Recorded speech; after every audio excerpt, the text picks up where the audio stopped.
चलिए next topic. Welcome back students. Next topic is barriers to communication. आप हम पढ़ेंगे बैरियर्स। बैरियर्स का मतलब होता है ऑब्स्टिकल, हिंड्रेंस, रुकावट जिसे कहते हैं। ठीक है। कम्युनिकेशन चल रहा है। Communication is a cyclic process, हम पढ़ चुके हैं इस बात को। और कम्युनिकेशन होते होते उसमें अगर ब्लॉक हो जाए, कम्युनिकेशन जो है उसमें कोई बाधा आ जाए, तो उसको कहते हैं बैरियर्स टू कम्युनिकेशन।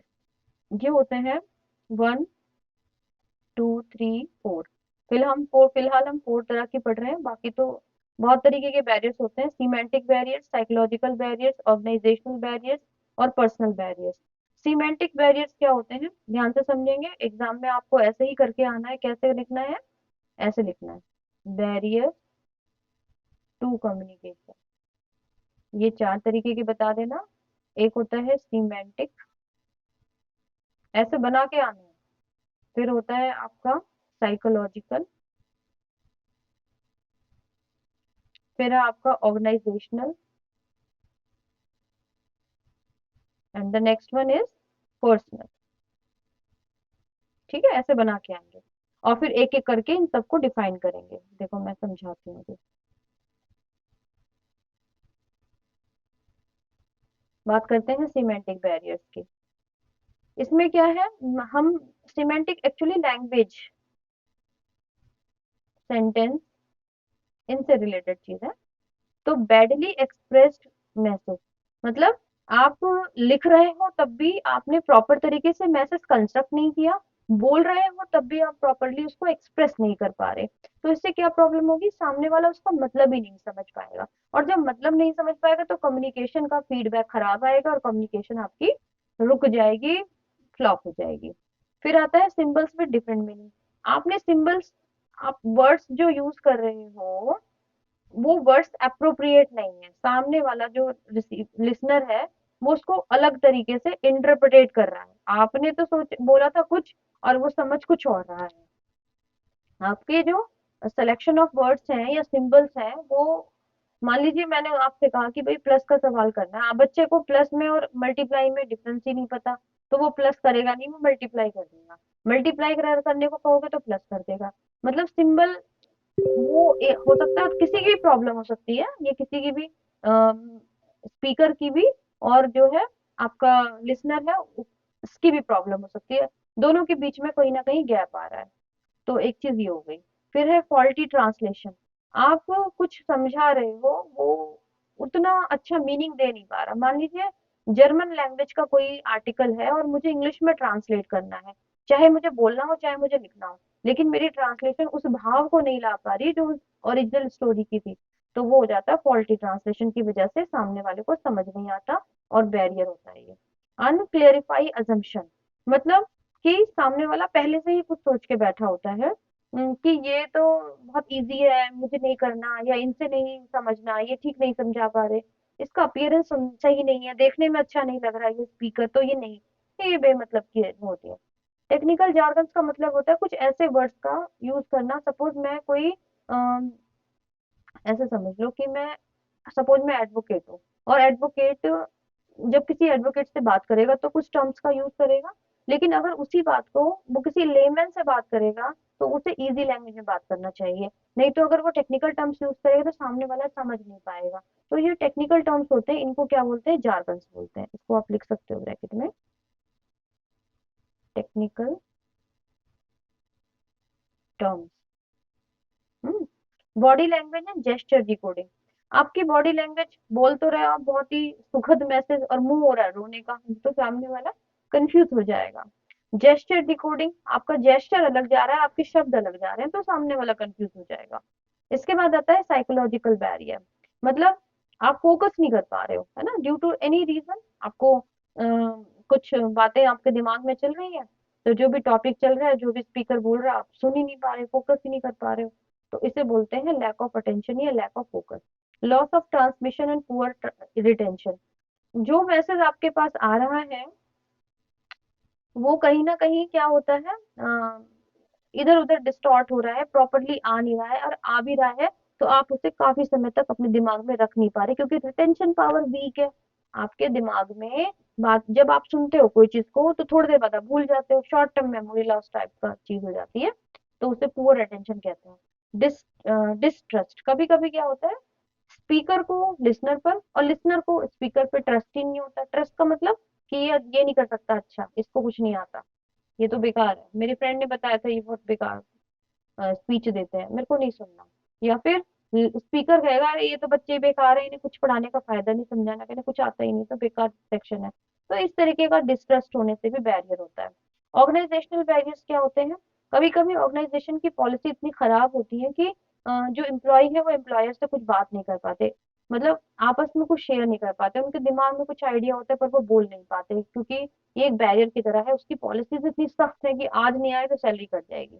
जबकि हमेशा हर जगह लीव का प्रोविजन होता है, एक सिस्टम होता है, अगर सिस्टम नहीं है तो फिर बैरियर्स ही बैरियर्स हैं।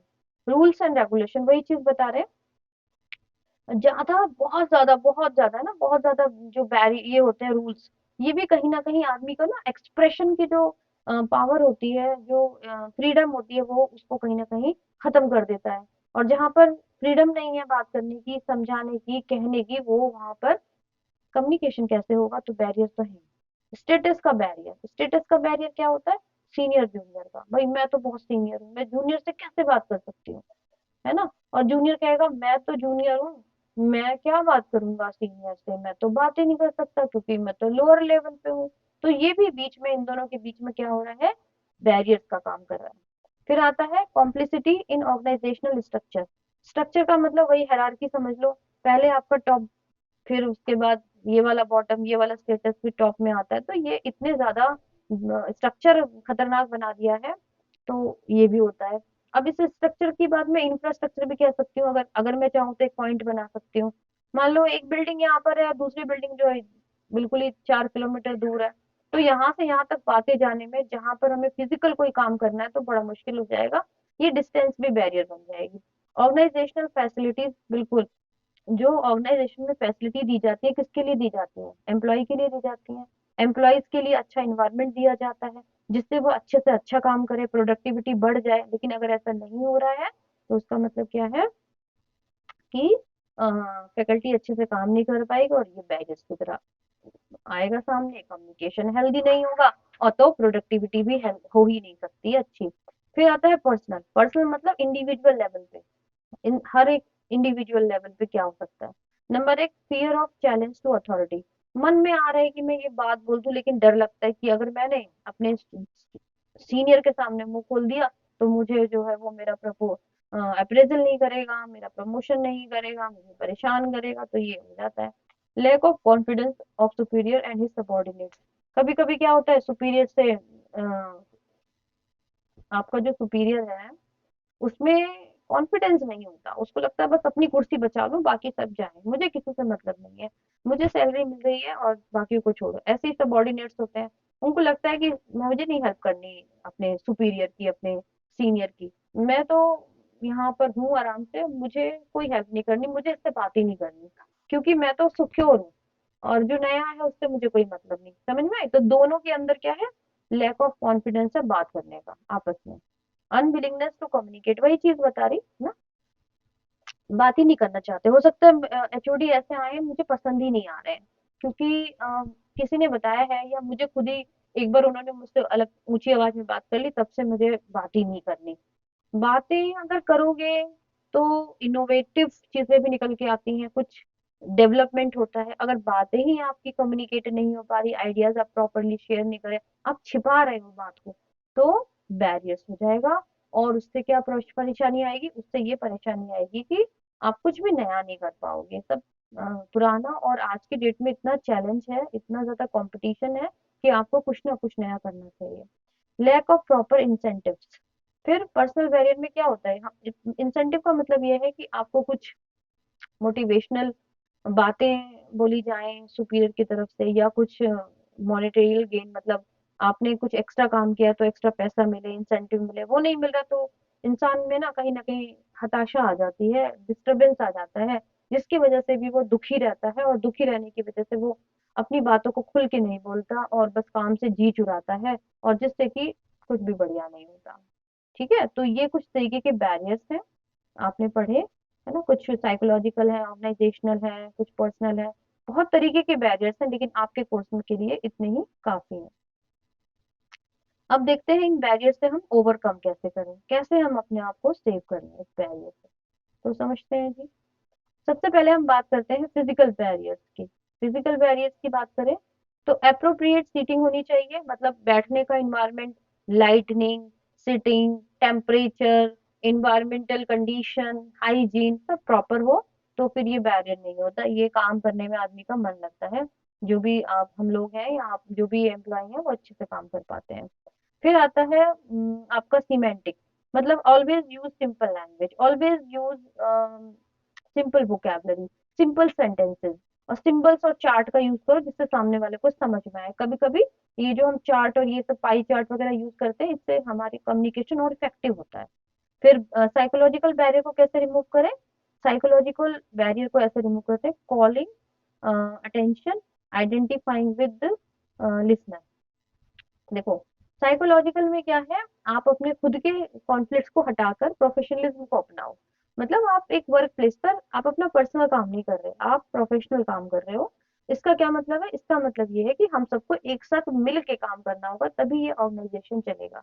अपने पर्सनल ग्लिचेस को लेकर काम नहीं, कि मेरे को ये पसंद नहीं है इसने मुझे ऐसे बोल दिया, नहीं। Next day you have to talk to the other person for the betterment of the organisation, so that you can also survive. ठीक है, तो साइकोलॉजिकल बैरियर में ये सब आपको ध्यान रखना है। और थोड़ा सा जो है आपको मेडिटेशन वगैरह एक्सरसाइज करनी है, हेल्दी डाइट लेनी चाहिए जिससे आपका माइंड कूल एंड काम रहे।